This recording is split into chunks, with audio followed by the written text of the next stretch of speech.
সেই জন্য আজকে জঙ্গিবাদ ডিভাইড না করে শুধুমাত্র মুসলিমদের উপর তকমা লাগানো যে তারা জঙ্গি, এটা যদি আমরা শোনা কথাও বলি তাও আমরা কবিরা গুনাহের অন্তর্ভুক্ত হব। সেই জন্য মূলত জঙ্গিবাদের শুরু করেছে হলো ইহুদিরা। ইহুদি রাষ্ট্র বলতে কোনো কিছু ছিল না, তাদেরকে ফিলিস্তিনিরা ডেকে এনে বলেছিল আমরা তোমাদেরকে আশ্রয় দিচ্ছি। কিছুদিন পর তারা ফিলিস্তিনিদেরকে তাদের ঘর থেকে বের করে দিল।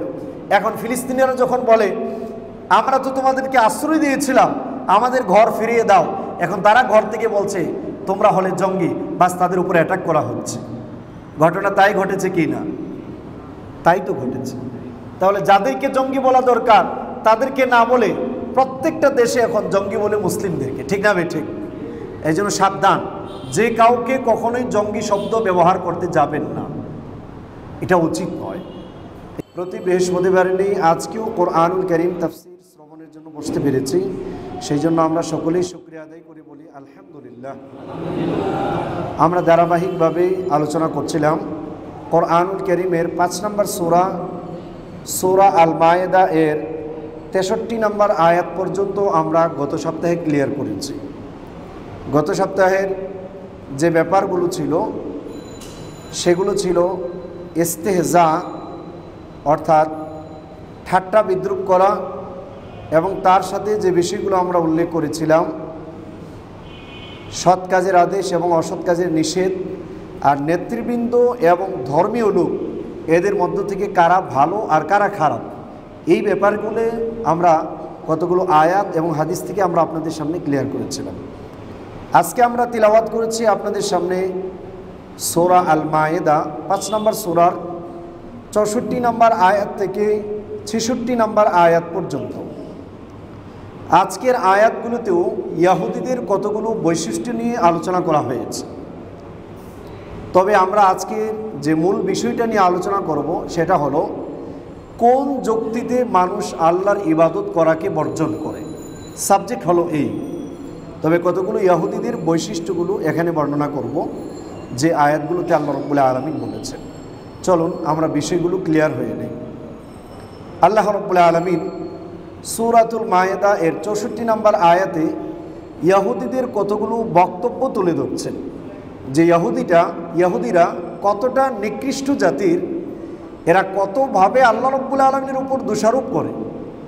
এরা যে শুধুমাত্র আমাদের রাসূলুল্লাহর উপর দোষারোপ করে তা নয়, বরঞ্চ এরা সরাসরি আল্লাহ রাব্বুল আলামিনের উপরও দোষারোপ করে। কোরআনুল কারীম বলছে, আল্লাহ রাব্বুল আলামিন বলেন ওয়াকালাতিল ইয়াহুদু ইয়াদুল্লাহি মাগলুলাহ, আর ইহুদিরা বলে আল্লাহ রাব্বুল আলামিনের হাত তো বন্ধ হয়ে গিয়েছে, তিনি আর কাউকে কোনো কিছু দেন না।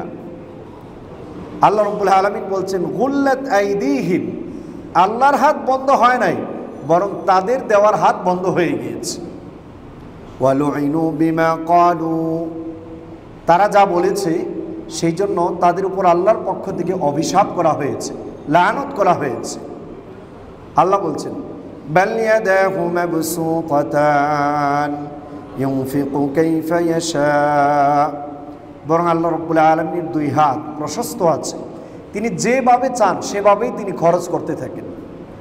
ওয়ালা ইয়াজিদান্না কাসীরাম মিনহুম মা উনজিলা ইলাইকা মির রাব্বিকা তুগয়ানা ওয়া কুফরা, আর মুসলমানদের উপর যখন আল্লাহ রাব্বুল আলামিনের পক্ষ থেকে কোরআনের কিছু আয়াত নাজিল করা হয়, সে বিষয়টা ওই ইহুদিদের অবাধ্যতা আর কুফরের দিকে আরও বেশি অগ্রগামী করে। মুসলমানদের উপর আল্লাহ যখন কোনো নিয়ামত দেন তখন এটা ইহুদিরা সহ্য করতে পারে না, বরং তারা ওই নিয়ামতের কুফরি করাতে ব্যস্ত হয়ে পড়ে। আল্লাহ রাব্বুল আলামিন বলেন ইহুদিদের ভেতরগত অবস্থা হলো وَأَلْقَيْنَا بَيْنَهُمُ الْعَدَاوَةَ وَالْبَغْضَاءَ إِلَى يَوْمِ الْقِيَامَةِ, আমি আল্লাহ রাব্বুল আলামিন ইহুদিদের ভেতর দুশমনী আর রাগারাগি তাদের ভেতর কিয়ামত পর্যন্ত প্রবেশ করিয়ে দিয়েছি। কুল্লামা আওকাদু নারাল লিল হারব, তারা যখন কোনো কুটচাল খেলে মুসলমানদের ভেতর যুদ্ধ লাগাতে চায়, আতফাআল্লাহ, আল্লাহ রাব্বুল আলামিন সেটাকে মিটিয়ে দেন, যুদ্ধের ব্যবস্থা করেন না। ওয়াসাউনা ফিল আরদি ফাসাদা, পৃথিবীর বুকে সন্ত্রাসী গোষ্ঠী হিসাবে যদি দেখতে হয় আল্লাহ নিজে বলছেন ওয়াসাউনা ফিল আরদি ফাসাদা, এই পৃথিবীর বুকে একমাত্র ইহুদিরাই ফাসাদ বিপর্যয় সৃষ্টি করার জন্য যথাসাধ্য চেষ্টা করে। ওয়াল্লাহু লা ইউহিব্বুল মুফসিদিন, আর আল্লাহ রাব্বুল আলামিন ফাসাদ সৃষ্টিকারীদেরকে তিনি কখনোই ভালোবাসেন না। এই হলো আয়াতের তর্জমা।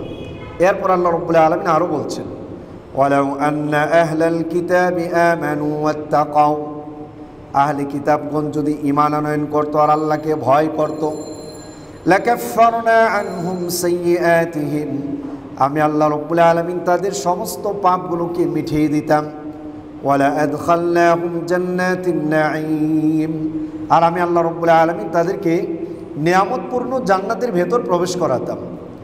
ওয়ালাউ আন্নাহুম আকামুত তাওরাতা ওয়াল ইনজিলা ওয়া মা উনজিলা ইলাইহিম মির রাব্বিহিম, আর তারা যদি তাদের ধর্মীয় গ্রন্থ অনুপাতে রাষ্ট্র পরিচালনা করত, তারা যদি কায়েম করত তাওরাতের বিচার, ইনজিলের বিচার, ওয়া মা উনজিলা ইলাইহিম মির রাব্বিহিম, এবং তাদের উপর আল্লাহর পক্ষ থেকে যা নাজিল করা হয়েছে সেই অনুপাতে যদি তারা বিচার বিভাগ পরিচালনা করত, এটা যদি প্রতিষ্ঠা করত, লা আকালু মিন ফাওকিহিম ওয়া মিন তাহতি আরজুলিহিম, অবশ্যই তারা তাদের মাথার উপর আর পায়ের নিচ থেকে তারা ভক্ষণ করতে পারত। মানে আল্লাহ আকাশ থেকেও তাদেরকে রিজিক দিতেন আর জমিন থেকেও আল্লাহ রাব্বুল আলামিন তাদেরকে রিজিক দিতেন, যদি তারা তাওরাত আর ইনজিল অনুপাতে তাদের লাইফস্টাইলটাকে পরিচালনা করত।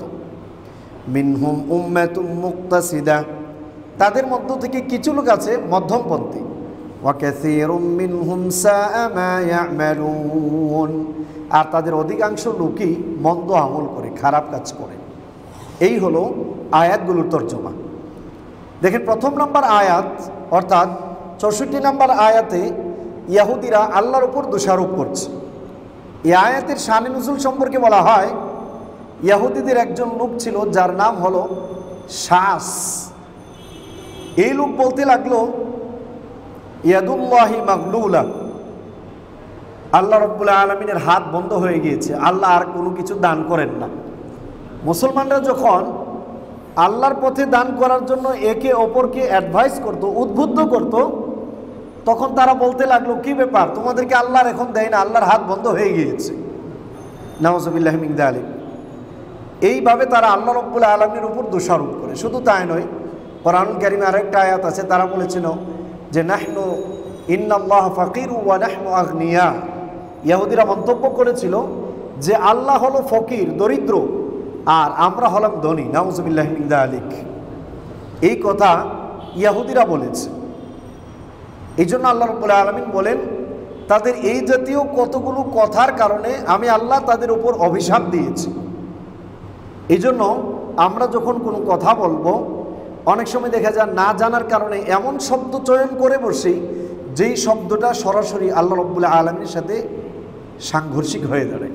যেমন আমাদের দেশে আমরা অনেক সময় শব্দ ব্যবহার করি যে আমাদের দেশের সরকার বন্যা মোকাবেলা করার জন্য সর্বাত্মক প্রস্তুত। আচ্ছা বলুন তো দেখি, বন্যার মোকাবেলা কোনো মানুষের করা সম্ভব? অথবা আল্লাহ রাব্বুল আলামিনের দেওয়া আযাব, আযাবের মোকাবেলা করার মতো পৃথিবীর কোনো মানুষের শক্তি আছে? তো যখন আপনি এই শব্দগুলো চয়ন করছেন কোনো রাজনৈতিক দলকে প্রমোট করার জন্য, কিন্তু কি শব্দগুলো আপনি চয়ন করছেন একটাবার ভাবছেন? যে কোনো দল করেন, এটা ইজি ব্যাপার, এটা আপনার ব্যক্তিগত ব্যাপার, কিন্তু আপনি আপনার ভাষা কি ব্যবহার করছেন সেটা তো ইহুদিদের মতো হয়ে যাচ্ছে না তো। এই জন্য ইহুদিরা বলল যে আল্লাহর হাত বন্ধ হয়ে গিয়েছে। আসলে কি আল্লাহ রাব্বুল আলামিনের হাত বন্ধ? আল্লাহ বলছেন বাল ইয়াদাহু মাবসুতাতান, আল্লাহ রাব্বুল আলামিনের হাত তো খোলা। রাসূল সাল্লাল্লাহু আলাইহি সাল্লামের হাদিস দেখেন, আল্লাহর নবী কি বলেন। বুখারীর ৭৪১৯ নম্বর হাদিস, হযরত আবু হুরায়রা রাদিয়াল্লাহু তাআলা আনহু থেকে বর্ণিত। তিনি বলেন, ইন্না ইয়ামিনাল্লাহি মালা লা ইয়াগীদুহা নাফাকাতুন সাহাউল লাইলি ওয়ান নাহার। আল্লাহ রাব্বুল আলামিনের হাত ভরপুর, তার হাত কখনো রাত আর দিনে খরচ করা থেকে বন্ধ হয় না। কেমন? আরাআইতুম মা আনফাকা মুনযু খালাকাস সামাওয়াতি ওয়াল আরদ, তোমাদের কেউ কি দেখেছো যেদিন থেকে তিনি আকাশ আর জমিন সৃষ্টি করেছেন সেদিন থেকে আল্লাহর খরচ করা বন্ধ আছে। কোনোদিন কি তোমরা দেখেছো? فإنه لم ينقص ما في يمينه, আল্লাহর ডান হাতে যা আছে তা এই পর্যন্ত দিয়েছেন, কিন্তু তার এখানে চুল পরিমাণও কোনো কিছু কমে নাই। তাহলে আল্লাহ রাব্বুল আলামিন এতদিন যাবত দিয়ে আসছেন, তারপরও আল্লাহর কমে নাই। কিভাবে তারা এত দৃষ্টতা দেখিয়ে কথা বলল যে আল্লাহর হাত বন্ধ হয়ে গিয়েছে? এক্সাম্পল, আল্লাহ রাব্বুল আলামিন আমাদের নিয়ামত কম দিয়েছেন না বেশি দিয়েছেন? কোরআনুল কারীমে আল্লাহর নিয়ামত নিয়ে আলোচনার ভরপুর রয়েছে। একেবারে সূরা আনআম পড়েন, সেই সূরার ভিতর শুধু আল্লাহর নিয়ামতের ব্যাপারে আলোচনা করা হয়েছে। আমরা কিছু আয়াতের তরজমা করছি আল্লাহর নিয়ামতের ব্যাপারে। সূরাতুন নাহলের 5 নম্বর আয়াত থেকে কয়েকটা আয়াত দেখেন, আল্লাহ রাব্বুল আলামিন যে আল্লাহর নিয়ামত দিয়েছেন সে ব্যাপারে তিনি বলছেন, ওয়াল আনআমা খালাকাহা লাকুম ফিহা দিফউন ওয়া মানাফিউ ওয়া মিনহা তাকুলুন। আর আল্লাহ রাব্বুল আলামিন তোমাদের জন্য চতুষ্প জন্তু দিয়েছেন, সৃষ্টি করেছেন। কেন? লাকুম ফিহা দিফউন, তাতে রয়েছে তোমাদের জন্য শীত বস্ত্র। এই যে দামি দামি শীতের পোশাকগুলো বানানো হয় ভেড়ার গায়ের লোম দিয়ে বানানো হয়। যেই দেশে যত শীত সেই দেশের পশুগুলোর গায়ে তত বেশি পশম, আর যেই দেশে শীত যত কম সেই দেশের পশুগুলোর গায়ে পশম তত কম। কে দিয়েছে এগুলো? আল্লাহ রাব্বুল আলামিন। ওয়া মানাফিউ, এবং তাতে রয়েছে তোমাদের অনেক ধরনের উপকার। ওয়া মিনহা তাকুলুন, এর মধ্য থেকে কতগুলো চতুষ্প জন্তু আছে যেগুলোকে আল্লাহ রাব্বুল আলামিন তোমাদের খাবারের জন্য তৈরি করেছেন। সুবহানাল্লাহ। ওয়া লাকুম ফিহা জামালুন হিনা তুরিহুনা ওয়া হিনা তাসরাহুন, আর তাতে রয়েছে তোমাদের জন্য দৈনন্দিনের সৌন্দর্য। যখন তোমরা সন্ধ্যাবেলা এই ছাগল আর ভেড়ার পালগুলো বাসার দিকে নিয়ে আসো, আবার সকালবেলা যখন তোমরা সেগুলোকে নিয়ে চারণভূমিতে যখন চড়াতে যাও, এতে তোমাদের একটা আনন্দ আর সৌন্দর্য রয়েছে। ওয়া তাহমিলু আথকালাকুম ইলা বালাদিন লাম তাকুনু বালিগি ইল্লা বিশিক্কিল আনফুস, আর কতগুলো যন্ত্র আল্লাহ দিয়েছেন যেগুলোর ঘাড়ের উপর কোনো প্রচণ্ড ভারী বোঝা চাপিয়ে দিয়ে এক শহর থেকে আরেক শহরে তোমরা নিয়ে যাও। এগুলো তোমরা কেউ ব্যক্তিগতভাবে চাইলে নিতে পারতে না, তোমাদের জান শেষ হয়ে যেত। ইন্না রাব্বাকুম লা রাউফুর রহিম, তোমাদের রব তো তোমাদের প্রতি অনেক দয়ালু, অনেক নম্র। ওয়াল খায়লা ওয়াল বিগালা ওয়াল হামির, আর ঘোড়া, গাধা, খচ্চর এগুলো আল্লাহ রাব্বুল আলামিন দিয়েছেন লিতারকাবুহা ওয়া জিনা, যাতে তোমরা এগুলোর উপর আরোহণ করতে পারো। ওয়া ইয়াখলুকু মা লা তা'লামুন, আল্লাহ তোমাদের জন্য আরও এমন কিছু জিনিস সৃষ্টি করবেন যা তোমরা জানো না। আগের কালের মানুষ বুঝতো না যে সুপারসনিক্স প্লেনের মাধ্যমে কি কাজ হবে, তারপর মার্সিডিজ গাড়ির মাধ্যমে কি কাজ হবে, বড় বড় ট্রেন লেভেলের লরিগুলো দিয়ে কি কাজ হবে, এগুলো আগের কালের মানুষ জানতো। সেজন্য আল্লাহ রাব্বুল আলামিন বলছেন ওয়া ইয়াখলুকু মা লা তা'লামুন, তিনি তোমাদের জন্য ফিউচারে ভবিষ্যতে এমন কিছু জিনিস সৃষ্টি করবেন যা তোমরা জানো না। আজকে আমরা দেখতে পাই একটা এসকেভেটর দিয়ে কত ভারী ভারী কাজ করা হচ্ছে, একটা পেলুডার দিয়ে কত ভারী ভারী কাজ করা হচ্ছে, একটা বুলডোজার দিয়ে কত বড় বড় কাজ করা হচ্ছে, অনেক বড় বড় কাজ। আজকে এসকেভেটর, বুলডোজার, তারপর বড় বড় ক্রেনগুলো না থাকলে পদ্মা ব্রিজ বানানো সম্ভব ছিল? এই বানানোর মেধা কে দিয়েছেন? আল্লাহ রাব্বুল আলামিন দিয়েছেন। এরপর আল্লাহ রাব্বুল আলামিন আরো বলছেন, আল্লাহ কি দিয়েছেন? হুয়াল্লাযী আনজালা মিনাস সামাই মাআন লাকুম মিনহু শারাবু ওয়া মিনহু শাজারুন ফীহি তুসিমুন, তিনি তো তোমাদের সেই সত্তা, সেই রব যিনি তোমাদের জন্য আকাশ থেকে বৃষ্টি নাজিল করেন, তার থেকে কিছু পানি তোমরা পান করতে পারো। ওয়া মিনহু শাজারুন, আর তার কিছু পানি দ্বারা তোমাদের গাছগাছালি, উদ্ভিদ এগুলো জন্মায় যা তোমরা নিজেদের উপকারে কাজে লাগাও। আমাদের এই যে বৃষ্টি হয়, বৃষ্টিটা মাটির জন্য কেন জরুরি? বৃষ্টি যখন হয়, এই বৃষ্টির পানিটা মাটির নিচে শুষে নেয়, শুষে নেওয়ার পর সেই পানিটা জমা থাকে, আর জমা থাকার পর আমরা যেখানে ইচ্ছা সেখানে টিউবওয়েল বসালে সেখান থেকে পানি উঠাতে পারি। কিন্তু এমন অনেক দেশ আছে যে জায়গায় টিউবওয়েল বসালে আপনার কখনোই পানি উঠবে না। সুবহানাল্লাহ। এই নিয়ামত কে দিয়েছেন? আল্লাহ রাব্বুল আলামিন।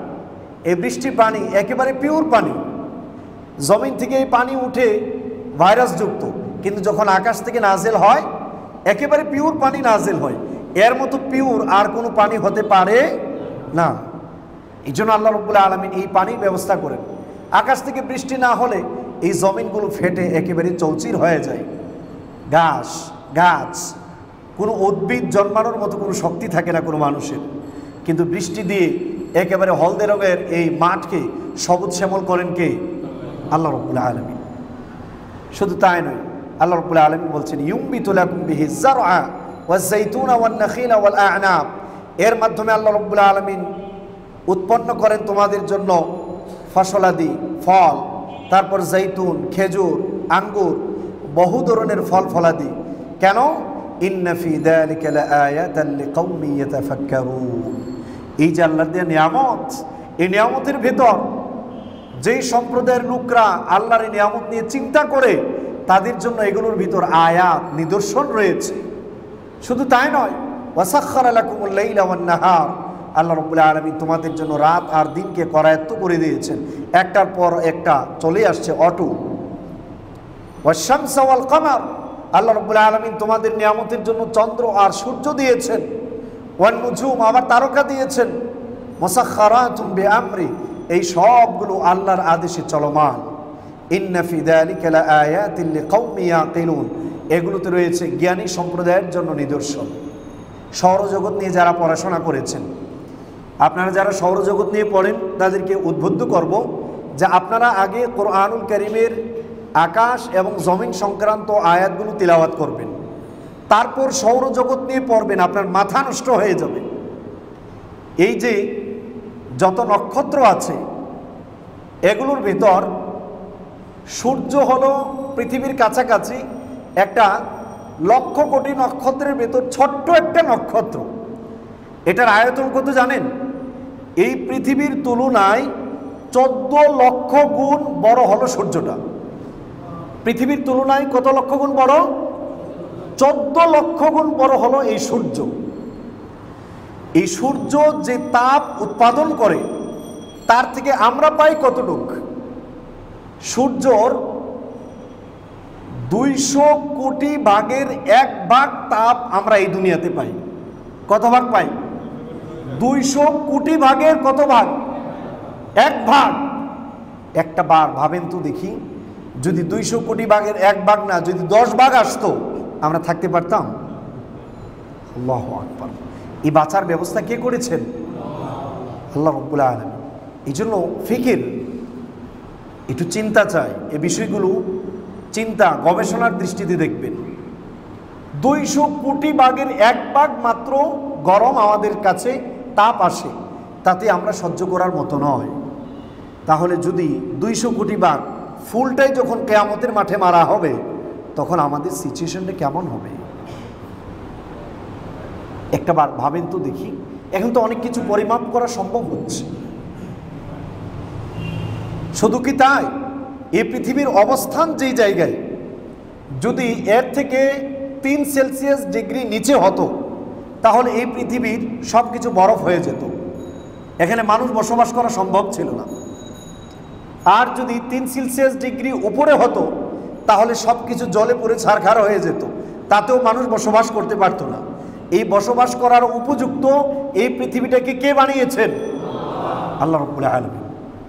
এত নিয়ামত আল্লাহ আমাদেরকে দিয়েছেন। শুধু তাই নয়, ওয়াফি আনফুসিকুম আফালা তুবসিরুন, তোমরা তোমাদের নিজেদের দিকে তাকাও। আমাদেরকে আল্লাহ কি দিয়েছেন? একটা কিডনি নষ্ট হওয়ার পর বোঝা যায় তার মূল্য কতটুকু। যখন ডায়ালিসিস করতে হয় প্রতি সপ্তাহে 3 দিন, আপনার কাছ থেকে একবার ডায়ালিসিস নেবে 4000 টাকা। কত হাজার টাকা? একবার ডায়ালিসিস করাবে 4000 টাকা নেবে। প্রতিদিন কতবার আল্লাহ রাব্বুল আলামিন আপনার দেওয়া এই কিডনি দিয়ে আপনার রক্তকে ডায়ালিসিস করে দিচ্ছেন। সুবহানাল্লাহ, সুবহানাল্লাহ। এই নিয়ামতগুলো দেখলে মাথা নত হয়ে আসবে অবশ্যই। 4000 টাকা একবার ডায়ালিসিসে। তো প্রতিবার ডায়ালিসিসের জন্য যদি আল্লাহ রাব্বুল আলামিন আমাদের কাছ থেকে টাকা নিতেন, পৃথিবীর সবচেয়ে বড় ধনী বিল গেটস অথবা অন্য কেউ যারা বড় ধনী, এরা কি টাকা দিয়ে বেঁচে থাকতে পারতো? বলেন কেউ পারতো? আল্লাহ রাব্বুল আলামিন আমাদেরকে দিয়েছেন কতগুলো স্বাদ নেওয়ার মতো জিনিস। এই যে জিহ্বার স্বাদ আর নাকের গ্রাণ যদি নষ্ট হয়ে যায়, এটা ঠিক করার জন্য আমাদের পৃথিবীতে আলাদা ডিপার্টমেন্ট তৈরি হয়েছে। শুধুমাত্র জিহ্বার স্বাদ কিভাবে ঠিক রাখবেন সেই জন্য অনেক হাজার লক্ষ কোটি টাকা খরচ করে হসপিটাল বানানো হয়েছে। চোখ, একটা চোখ, এর কত মূল্য, এর জন্য আলাদা ডিপার্টমেন্ট, হাজার লক্ষ বিলিয়ন বিলিয়ন কোটি বিলিয়ন খরচ করা হচ্ছে শুধুমাত্র এই সেক্টরে। এই চোখ দিয়ে দেখার যে ব্যবস্থাপনা কে করেছেন? আল্লাহ রাব্বুল আলামিন করেছেন। মস্তিষ্ক, ব্রেন, আমরা যখন কেউ ব্রেন স্ট্রোক করি দেখা যায় এই রোগীটা বেশি দিন বাঁচে না। আবার হঠাৎ করে ব্রেন স্ট্রোক করলে তার আগের সব কিছু ডিলিট হয়ে যায়, মেমোরির মতো সব কিছু ভুলে যায়। তার জন্য আবার আলাদা ডিপার্টমেন্ট। এই যে ব্রেন আমাদেরকে সুস্থ রাখছেন কে? আল্লাহ রাব্বুল আলামিন। এগুলোর জন্য যদি তিনি প্রতিদিন টাকা নিতেন তাহলে আমাদের টাকা দিয়ে বেঁচে থাকা সম্ভব? তাহলে কোন যুক্তিতে আমরা আল্লাহর ইবাদতকে বর্জন করি? রাষ্ট্র আমাদেরকে কি দিয়েছে? একটু সুন্দর রাস্তাঘাট বানিয়ে দিয়েছে, তাও রাস্তার টাকায় না মানুষের টাকায়? বলেন কার টাকায়? মানুষের টাকায়। সেই জায়গায় যদি রাষ্ট্রের বিরুদ্ধে আপনি কথা বলেন, প্রয়োজনে রাষ্ট্র আপনাকে ফায়ার স্কোয়াডে গুলি করে দুনিয়ার মুখ থেকে সরিয়ে দিই, ঠিক না বে ঠিক? তাহলে যেই আল্লাহর অবাধ্য হচ্ছেন, যে আল্লাহ রাব্বুল আলামিন 24টা ঘন্টা আপনাকে আমাকে এই নিয়ামত দ্বারা ভরপুর করে রেখেছেন, সেই আল্লাহ চাইলে আমাদেরকে শেষ করে দিতে পারেন না? কিন্তু সেই আল্লাহ রাব্বুল আলামিন কোরআনুল কারীমের আয়াতে বলছেন, ইন্না রাব্বাকুম লারাউফুর রহিম, তোমাদের রব তোমাদের উপর দয়ালু আবার নম্র। এই আল্লাহ রাব্বুল আলামিন আমাদেরকে টিকিয়ে রেখেছেন। তারপরও কোন যুক্তিতে আমরা আল্লাহর ইবাদতকে বর্জন করি? স্ত্রী যদি স্বামীর কথা না শুনে, স্বামী অনেক সময় স্ত্রীকে পিটানি লাগায় কি লাগায় না? অথবা প্রয়োজনে স্ত্রীকে তার থেকে তালাক দিয়ে আলাদা করে দেয় কি দেয় না? স্ত্রী শুধুমাত্র অন্যের ঘরের মহিলা, একজন পুরুষের কাছে এসেছে, তার খাবার দাবার খেয়ে চলার কারণে সে যদি তার অবাধ্য হয় তাকে ডিভাইড করে দেয়, আলাদা করে দেয়। তাহলে যে আল্লাহ রাব্বুল আলামিন 24 ঘন্টা আমাকে আপনাকে তার নিয়ামত দ্বারা ভরপুর করে রাখছেন, সে আল্লাহ রাব্বুল আলামিন কেন আমাদের থেকে ইবাদত পাবেন না? আমাদের দেহে যে রয়েছে ব্লাড সার্কুলেশন, এই রক্ত তৈরি হয়, এটা যদি একবার নষ্ট হয়ে যায়, প্রতি সপ্তাহ আপনার দেহে প্যাকেটকে প্যাকেট রক্ত ঢুকাতে হয়, তাও অন্যের গা থেকে রক্ত এনে ঢুকাতে হয়। এইটা যদি বন্ধ হয়ে যায়, এইটার জন্য যদি আল্লাহ রাব্বুল আলামিন আমাদের কাছ থেকে বিল নিত, তাহলে আমাদের টাকা পয়সা দিয়ে বেঁচে থাকা সম্ভব ছিল? তাহলে ইহুদিরা কি বলে যে আল্লাহর হাত বন্ধ হয়ে গিয়েছে? আল্লাহর হাত বন্ধ না খোলা আছে? অক্সিজেন কতটা মূল্য করোনার সময় বুঝেছেন। যখন একজন লোকের ফুসফুসে করোনা অ্যাটাক করেছে, আর যখন আইসিইউতে নিয়ে ভর্তি করা হয়েছে, ভর্তি করার পর ভেন্টিলেটর যখন দেওয়া হচ্ছে না অথবা অক্সিজেন দেওয়া হচ্ছে না, এই রোগীটা খুব দ্রুত মরে যাচ্ছে। কত টাকা আমরা হসপিটালে শুধুমাত্র অক্সিজেনের জন্য ব্যয় করি, কিন্তু আল্লাহ রাব্বুল আলামিন এই অক্সিজেন গাছের মাধ্যমে পিউরিফাই করে তারপর আমাদের দেহে ঢুকাচ্ছেন ফ্রি। এর বিনিময়ে আল্লাহ রাব্বুল আলামিন কোনো টাকা নিচ্ছেন না। তারপরও আমরা মানুষ হিসাবে যখন মুয়াজ্জিন 5 ওয়াক্ত নামাজের ডাক দেই, আমরা সারা দিতে রাজি হয় না। কোন যুক্তিতে আমরা আল্লাহর ইবাদতকে বর্জন করি? একটাবার আমাদের ভাবা উচিত। পাতলা পায়খানা একবার হলে 10 বার স্যালাইন খাওয়া শুরু করি, ডাক্তারের কাছে যাই, যত টাকা আছে অর্থ সম্পদ দিয়ে আমরা দরিদ্র হয়ে যাই ডাক্তারকে দিয়ে, তারপরও বাঁচতে চাই। তাহলে যে আল্লাহ রাব্বুল আলামিন এই সুস্থ দেহ দিয়ে বাঁচার তৌফিক দান করেছেন, এই আল্লাহ আমাদের ইবাদত পাবেন না কেন? কোন যুক্তিতে আমরা আল্লাহর ইবাদতকে বর্জন করি? কোনো যৌক্তিকতা নেই। একজন নাস্তিকের সামনে বিষয়গুলো তুলে ধরেন, একদম ঠান্ডার হয়ে যাবে। এই জন্য আল্লাহ রাব্বুল আলামিনের নিয়ামত থেকে আমরা একটা মুহূর্তও বাদ যায় না। আমরা যখন ঘুমাই, এই ঘুমকে বলা হয় আল মাউতুস সানি, দ্বিতীয় নাম্বার মৃত্যু। এই ঘুম থেকে উঠতেও পারি, নাও উঠতে পারি। কিন্তু প্রাণবায়ু কে ফিরিয়ে দেন? আল্লাহ রাব্বুল আলামিন। এই জন্য আল্লাহর দেওয়া নিয়ামত কত চান। আমরা অনেক সময় জ্বর হলে বলতে থাকি আল্লাহ বুঝে আমাকে দেখেছে। হসপিটালে যান, যাওয়ার পর গিয়ে যখন দেখবেন একজনের হার্ট ছিদ্র হয়ে রয়েছে, 6 মাসের শিশুর হার্টের অপারেশন হচ্ছে, তখন আর আপনার জ্বর কোনো কিছু মনে হবে না। এই জন্য আল্লাহ সুবহানাহু ওয়া তাআলা নিয়ামতের যত বেশি করে পারা যায় শুকরিয়া আদায় করার জন্য চেষ্টা করেন। এই জন্য মানুষ কেন যেন কোন যুক্তিতে আল্লাহর ইবাদত থেকে মুখ ফিরিয়ে নেই, এটা কল্পনাই করা যায় না। এই জন্য কোরআনুল কারীমে আল্লাহ রাব্বুল আলামিন আমাদেরকে সজাগ করার জন্য তিনি এমন কিছু বক্তব্য দিয়েছেন। সূরা রহমান পড়ুন, আল্লাহ রাব্বুল আলামিন বলছেন ফাবিআইয়ি আলাই রাব্বিকুমা তুকাযযিবান, তোমরা তোমাদের রবের দেওয়া কোন নিয়ামতকে অস্বীকার করবে? কোনো নিয়ামতকে অস্বীকার করা আছে? কখনোই নেই। সেই জন্য আমাদের উচিত আমাদের প্রতিটা মুহূর্ত আল্লাহ রাব্বুল আলামিনের ইবাদতে কাটানো। আল্লাহ যেইভাবে বলেছে সেইভাবে আমাদের চলা উচিত। এই জন্য ইহুদিরা এই যে কথাবার্তাগুলো বলেছে, এই কথাবার্তাগুলো বলে তারা মারাত্মক ধরনের অন্যায় করেছে। আল্লাহ নিজে তাদের উপর অভিশাপ দিয়েছে। এই জন্য কারো যদি দরিদ্রতা চলে আসে, একথা মনে করা যে আল্লাহর মনে হয় ধনভাণ্ডার শেষ হয়ে গিয়েছে। আমাদের দেশে সরাসরি এই শব্দ ব্যবহার করে না, তবে কার্যত মানুষ কতগুলো কাজ করে যার দ্বারা বোঝা যায় যে আল্লাহর ধনভাণ্ডার শেষ। আছে না নেই? আমরা বিপদে পড়লে চাইবো কার কাছে? বলেন, কার কাছে চাইবো? কিন্তু আমরা যখন বিপদে পড়ি অনেক মানুষ আছে গিয়ে মাজার আর খাজা বাবা গাজা বাবার কাছে গিয়ে চাই। আছে না নেই? তখন কার্যত বুঝায় যে আল্লাহর নাই, তার আছে। নাউজুবিল্লাহি মিন যালিক। অথচ চাওয়ার দরকার ছিল কার কাছে? আল্লাহ রাব্বুল আলামিনের কাছে। শুধু তাই নয়, এই আয়াতে আমরা কিছু মূল তথ্য পেয়েছি। আজকে বিশ্বে জঙ্গিবাদকে ছড়িয়ে দেওয়ার পেছনে যাদের মিথ্যা সংবাদগুলো কাজ করেছে সেটা হলো ইহুদিরা। এই জন্য আল্লাহ রাব্বুল আলামিন বলছেন কুল্লামা আওকাদু নারান লিল হারবি আতফাআহা আল্লাহ, যখনই তারা যুদ্ধের জন্য কূটকৌশল এঁটেছে আল্লাহ রাব্বুল আলামিন সেটাকে নষ্ট করে দিয়েছে। এই পৃথিবীব্যাপী সবচেয়ে যুদ্ধবাজ সম্প্রদায় হলো ইহুদি সম্প্রদায়। এই জন্য আজকে মুসলিমদের উপর যে জঙ্গিবাদের তকমা দেওয়া হয়েছে, আসলে জঙ্গিবাদ মুসলিমরা নয়, সেটা হলো ইহুদিরা, কিন্তু তাদেরটা ঘুরিয়ে আমাদের উপর দেওয়া হয়েছে। ওয়াসাউনা ফিল আরদি ফাসাদা, তারা জমিনের উপর ফাসাদ সৃষ্টি করার জন্য চেষ্টা করে। আল্লাহ রাব্বুল আলামিন তাদেরকে ভালোবাসেন না। এই জন্য আজকে আমরা কিছু হলেই যে মুসলিম মুজাহিদদেরকে জঙ্গি বলি, এটা একটা কুফরি বাক্য ব্যবহার করা হয়। মুজাহিদ তো আল্লাহর জন্য, আল্লাহর দ্বীন প্রতিষ্ঠার জন্য যুদ্ধ করবে।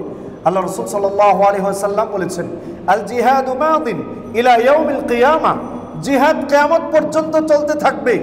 লা ইউবতিলু জাওরা জাইরিন ওয়ালা আদলা আদিলিন, এই জিহাদকে কোনো ইনসাফগারের ইনসাফ আর কোনো জালিমের জুলুম এই জিহাদকে বন্ধ করতে পারবে না। জিহাদ চলবে কিয়ামত পর্যন্ত, আমার রাসূল বলেছেন। কে বলেছেন? এই জন্য যে সকল মুজাহিদরা আল্লাহর দ্বীনের জন্য যুদ্ধ করছে, তাদের রাষ্ট্রকে টিকিয়ে রাখার জন্য, আল্লাহর আইন প্রতিষ্ঠা করার জন্য যুদ্ধ করছে, তাদেরকে যদি কোনো মুসলমান জঙ্গি বলে, ওই ব্যক্তি সাথে সাথে কাফের বলে রূপান্তরিত হবে। কারণ কোরআনুল কারীমে জিহাদ ফরজ করেছেন কে? কে ফরজ করেছেন? আল্লাহ রাব্বুল আলামিন ফরজ করেছেন। সূরা বাকারার 216 নম্বর আয়াত পড়ুন। আল্লাহ রাব্বুল আলামিন বলেছেন কুতিবা আলাইকুমুল কিতালু ওয়া হুয়া কুরহুল লাকুম, আল্লাহ রাব্বুল আলামিন তোমাদের উপর লড়াই করাকে ফরজ করেছেন, অথচ তোমাদের কাছে এটি অপছন্দনীয়। ওয়া আসা আন তাকরাহু শাইআন ওয়া হুয়া খায়রুল লাকুম, তোমরা এমন কিছু জিনিসকে অপছন্দ করো, হতে পারে আল্লাহ তোমাদের সেটাতেই কল্যাণ রেখে দিয়েছেন। ওয়া আসা আন তুহিব্বু শাইআন, আর তোমরা এমন কিছু জিনিসকে পছন্দ করো যাতে আল্লাহ তোমাদের জন্য অকল্যাণ রেখে দিয়েছেন। সেই জন্য আজকে জঙ্গিবাদ ডিভাইড না করে শুধুমাত্র মুসলিমদের উপর তকমা লাগানো যে তারা জঙ্গি, এটা যদি আমরা শোনা কথাও বলি তাও আমরা কবিরা গুনাহের অন্তর্ভুক্ত হব। সেই জন্য মূলত জঙ্গিবাদের শুরু করেছে হলো ইহুদিরা। ইহুদি রাষ্ট্র বলতে কোনো কিছু ছিল না, তাদেরকে ফিলিস্তিনিরা ডেকে এনে বলেছিল আমরা তোমাদেরকে আশ্রয় দিচ্ছি। কিছুদিন পর তারা ফিলিস্তিনিদেরকে তাদের ঘর থেকে বের করে দিল। এখন ফিলিস্তিনিরা যখন বলে আমরা তো তোমাদেরকে আশ্রয় দিয়েছিলাম, আমাদের ঘর ফিরিয়ে দাও, এখন তারা ঘর থেকে বলছে তোমরা হলে জঙ্গি, বাস তাদের উপরে অ্যাটাক করা হচ্ছে। ঘটনা তাই ঘটেছে কি না? তাই তো ঘটেছে। তাহলে যাদেরকে জঙ্গি বলা দরকার তাদেরকে না বলে প্রত্যেকটা দেশে এখন জঙ্গি বলে মুসলিমদেরকে, ঠিক না বে ঠিক? এই জন্য সাবধান, যে কাউকে কখনোই জঙ্গি শব্দ ব্যবহার করতে যাবেন না, এটা উচিত নয়। এই জন্য এই আয়াতে ব্যাপারগুলো ক্লিয়ার করা হয়েছে। এরপর আল্লাহ রাব্বুল আলামিন ৬৬ নম্বর আয়াতে ঈমান আনলে কি ফায়দা সে ব্যাপারে আল্লাহ রাব্বুল আলামিন বলেছেন, যদি ইহুদিরা তারা তাদের সমাজে তাওরাত আর ইনজিলের বিধান অনুপাতে চলতো, সমাজটাতে যদি এই বিধানগুলো প্রতিষ্ঠা করত, আল্লাহ রাব্বুল আলামিন বলছেন আমি আল্লাহ তাদের সমস্ত গুনাহগুলোকে মাফ করে দিতাম, তাদেরকে আমি আল্লাহ রাব্বুল আলামিন জান্নাত দান করতাম। ঠিক সেম আল্লাহ রাব্বুল আলামিন বলেছেন তোমাদের তো সবচেয়ে বড় চিন্তা রিজিকের, মানুষের তো সবচেয়ে বড় চিন্তা হয় রিজিকের, ঠিক না বে ঠিক? আল্লাহ রাব্বুল আলামিন বলছেন আমি আল্লাহ যে বিধান নাজিল করেছি সেই বিধান অনুপাতে যদি তোমরা চলতে, সমাজে যদি তা প্রতিষ্ঠা করতে, লাআকালু মিন ফাওকিহিম ওয়া মিন তাহতি আরজুলিহিম, তাহলে তাদের খাবার তারা খেত উপর থেকে আর নিচ থেকে, মানে আল্লাহ রাব্বুল আলামিন আকাশ থেকেও রিজিক দিতেন, আবার জমিন থেকেও আল্লাহ রাব্বুল আলামিন রিজিক দিতেন। সুবহানাল্লাহ। সেই জন্য আজকে যারা ভুল বোঝে যে ঈমান আনলে মানুষ দরিদ্র হয়ে যায়, রিজিক পায় না, এটা মানুষের একটা কি ধারণা? ভুল ধারণা। যে আজকে দাওয়াত ও তাবলীগের কাজ করলে বা মানুষকে আল্লাহর দ্বীনের দিকে ডাকলেই মানুষ নেগলেক্ট করতে থাকে যে এরা তো দরিদ্র, এরা খাবার পাবে না, কিছু পাবে না, এটা মানুষের ভুল ধারণা। কারণ আমরা চাই সবাই যেন সমভাবে আল্লাহর রিজিক পায়। যদি মানুষ সবাই ঈমান আনতো তাহলে রিজিক দিতেন কে? আল্লাহ রাব্বুল আলামিন। কোরআনুল কারীম সূরা আরাফের একটা আয়াতে আল্লাহ রাব্বুল আলামিন আরো বলেন ওয়ালাউ আন্না আহলাল কুরা আমানু ওয়াত্তাকাউ লাফাতাহনা আলাইহিম বারাকাতিন মিনাস সামাই ওয়াল আরদ ওয়ালাকিন কাযযাবু ফাআখাযনাহুম বিমা কানু ইয়াকসিবুন। আল্লাহ রাব্বুল আলামিন বলেন যদি এই জনপদের লোকগুলো ঈমান আনয়ন করত, ওয়াত্তাকাউ, আর আমি আল্লাহ রাব্বুল আলামিনকে যদি ভয় করত, লাফাতাহনা আলাইহিম বারাকাতিন মিনাস সামাই ওয়াল আরদ, আমি আল্লাহ রাব্বুল আলামিন তাদের জন্য আকাশ আর জমিনের বরকতের দরজাগুলো খুলে দিতাম। ওয়ালাকিন কাযযাবু, তবে তারা আমার আয়াতগুলোকে মিথ্যা প্রতিপন্ন করেছে। ফাআখাযনাহুম বিমা কানু ইয়াকসিবুন, আর তারা যা অর্জন করেছে তার জন্য আমি আল্লাহ রাব্বুল আলামিন তাদের উপর আযাব দান করেছি। এই জন্য আমাদের সমাজে যে দারিদ্রতা, আমাদের নেতৃবৃন্দ বড় বড় মুখে বলে আওড়ায় যে আমাদের দারিদ্রতা বিমোচন করব, দারিদ্রতা বিমোচন হবে একমাত্র ঈমানের মাধ্যমে। ঈমান ছাড়া দারিদ্রতা বিমোচন সম্ভব নয়। এই যে করোনার সময় তা বোঝা গেছে। অনেক শত কোটি টাকার মালিক করোনা যখন শুরু হলো দেখা গেল খাবারের টাকাটা পর্যন্ত হাতে নেই। সেজন্য ঈমানের মাধ্যমে একমাত্র দারিদ্রতা বিমোচন সম্ভব, এছাড়া অন্য কোনো জিনিসের মাধ্যমে দারিদ্রতা বিমোচন সম্ভব নয়।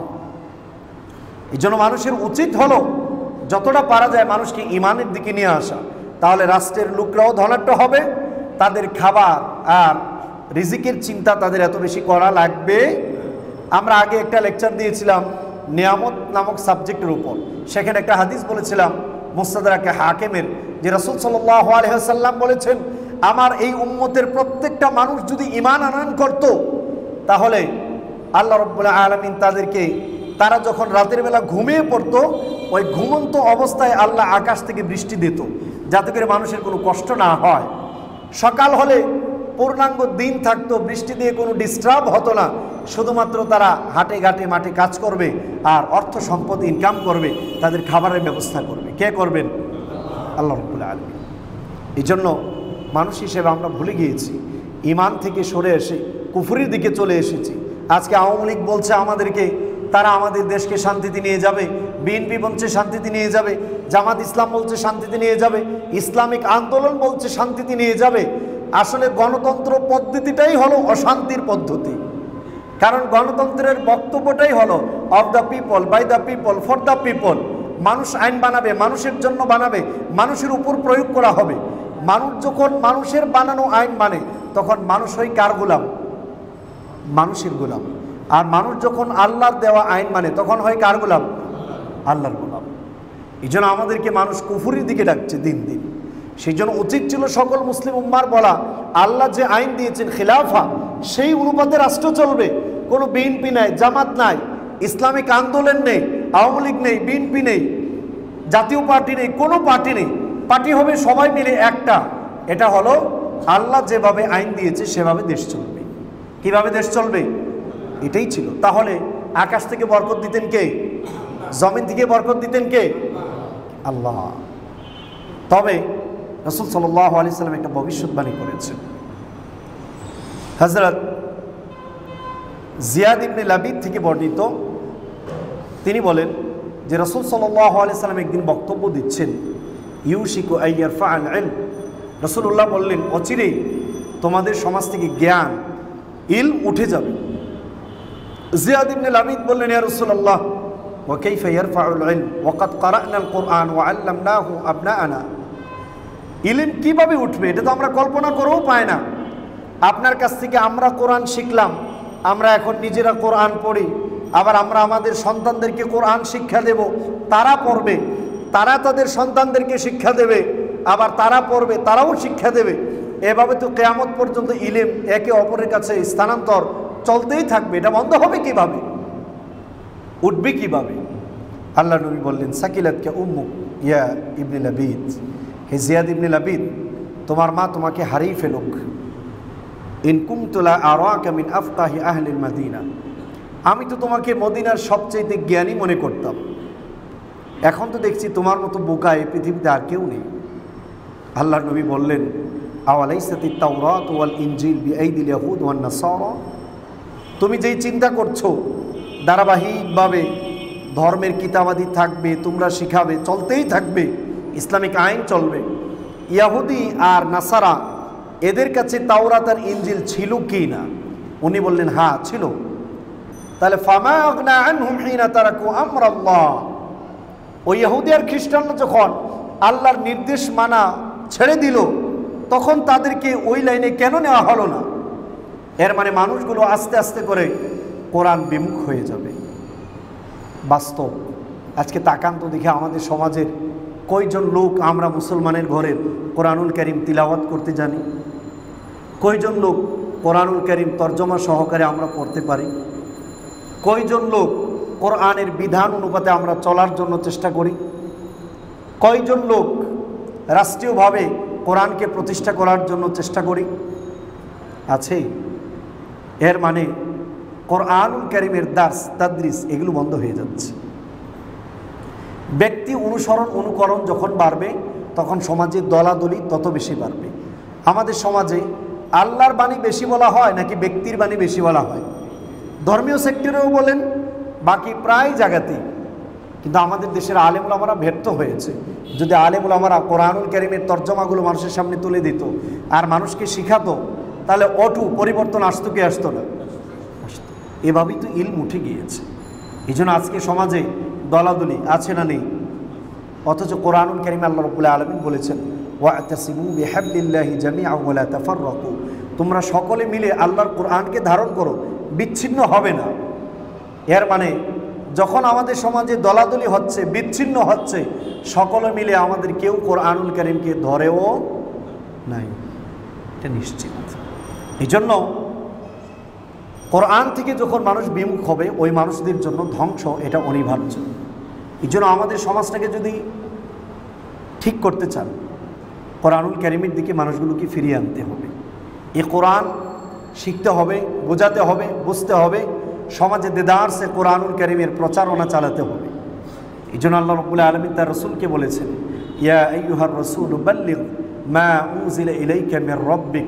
হে আমার রাসূল, আপনি তাবলীগ করুন আপনার রবের পক্ষ থেকে আপনার উপর যা নাজিল করা হয়েছে। সেই জন্য যখন সমভাবে সবাই যখন কোরআনুল কারীমের তাবলীগ করবে, অটো আমাদের সমাজে ঐক্যতা চলে আসবে, তখন কোনো অনৈক্যতা থাকবে না। আর যখনই কোরআন ছাড়া অন্য কোনো ব্যক্তির মতামত, ব্যক্তির আদর্শ, ব্যক্তির তরিকা রাখা হবে আল্লাহর নবীরটা দেওয়া বাদ দিয়ে, তখন অটো আমাদের সমাজের ভেতর মারামারি কাটাকাটি মুসলমানদের ভেতর দিন দিন বাড়তেই থাকবে। বাস্তবতা কোনটা বলেন তো দেখি? এটা না? এই জন্য আমাদের আজম বিল জজম করা উচিত। আজকে আমরা যারা তাবলিগে বের হয়েছি, আমাদের আজম থাকবে আমি 3 দিনের জন্য বের হয়েছি, গত 3 দিন যেটা লাগিয়েছিলাম এর চাইতে পরের 3 দিন আরও বেশি ডেভেলপ হবে। গত 3 দিনে আমার কোরআনুল কারীমের তিলাওয়াত যতটুকু শুদ্ধ হয়েছিল এখন এর চাইতে বেশি করব। আর আমরা যারা কোরআনুল কারীমের তিলাওয়াত করতে জানি আমরা হেফজ করার চেষ্টা করব। যারা হেফজ করার সাধ্য আছে সাথে সাথে আমরা তর্জমা পড়ার চেষ্টা করব। যারা তর্জমা পড়ার সাধ্য আছে সাথে সাথে আমরা তাফসিরগুলো পড়ার চেষ্টা করব। তাহলে এইভাবে তাবলিগ করেও একজন পূর্ণাঙ্গ দায়ী হওয়া সম্ভব না অসম্ভব? সম্ভব। শুধুমাত্র আমাদের মনের ব্যাপার, আমাদের একটা উদ্বেগের ব্যাপার। কিন্তু আজকে উদ্বেগটা কম থাকার কারণে তাবলিগে পর্যন্ত গণ্ডগোল হয়ে গিয়েছে, ঠিক না ঠিক? এই জন্য আমরা যারা এসেছি আমরা আমাদের নিয়তকে আজম বিল জসম করব যে আমি দৈনিক একটা হাদিস পড়ব, ভালোভাবে পড়ব, দৈনিক একটা আয়াত শিখব, ভালোভাবে শিখব, একটা আয়াতের তর্জমা শিখব, ভালোভাবে শিখব। তাহলে দেখা যাবে আমাদের এই কাজটা দিন দিন উন্নত হবে না অবনত হবে? উন্নত হবে। সেজন্য যখন আমরা বোঝাতে পারবো এইভাবে আর মানুষগুলো যখন ঈমান আনবে তখন এই রিজিকের টেনশনও আমাদের করা লাগবে। আজকে ইমাম সাহেবরা চাকরির চিন্তা করে, ইমাম সাহেবরা চাকরির চিন্তা করবে কেন? ইমাম সাহেবরা চিন্তা করবে জাহান্নাম থেকে বাঁচার জন্য। কোনো ইমাম সাহেব বা আলেমদেরকে কেউ টাকা দিয়ে কিনতে পারে না। কারণগুলো কি? যে আলেমের লোভটা সবার চাইতে বেশি। কারণ আলেমের লোভ দুনিয়ার কোনো কিছু না, তার লোভ হলো জান্নাত। জান্নাতের এক টুকরো জায়গার দাম কত? বিশ্বনবী বলেছেন মাউদিউ সাউতিন ফিল জান্নাহ, জান্নাতের 1 বিঘত জায়গা এর মূল্য হলো গোটা পৃথিবী এবং তাতে যত সম্পদ আছে সবগুলোর যতটুকু মূল্য 1 বিঘত জান্নাতের জায়গার মূল্য এর চাইতেও বেশি। তাহলে একজন আলেমকে যদি পরিবর্তন করতে চান, টাকা দিয়ে কিনতে চান, তার জন্য জান্নাত দরকার হলো জান্নাত। এটা কোনো নেতা নেত্রী দিতে পারবে? কোনো মানুষ দিতে পারবে? সেই জন্য আলেমদের উচিত মানুষের কাছে দাওয়াতের কাজগুলো খুব বেশি করে পৌঁছে দেওয়া, সত্য কথা বলে দেওয়া। কমিটির ভয় নয়, রাজনৈতিক নেতৃবৃন্দের ভয় নয়, সরকারের ভয় নয়। ভয় করবে একমাত্র কাকে? আল্লাহ রাব্বুল আলামিনকে। আল্লাহ রাব্বুল আলামিন আমাদের সকলকে সর্বক্ষেত্রে আল্লাহর ইবাদত করার তৌফিক দান করুন এবং না বুঝে যে সকল মানুষগুলো আল্লাহর ইবাদত থেকে মুখ ফিরিয়ে নিয়েছে তাদেরকেও আল্লাহর দিকে ফিরানোর তৌফিক দান করুন। সুবহানাকাল্লাহুম্মা ওয়া বিহামদিকা আশহাদু আল্লা ইলাহা ইল্লা আনতা আস্তাগফিরুকা ওয়া আতুবু ইলাইক।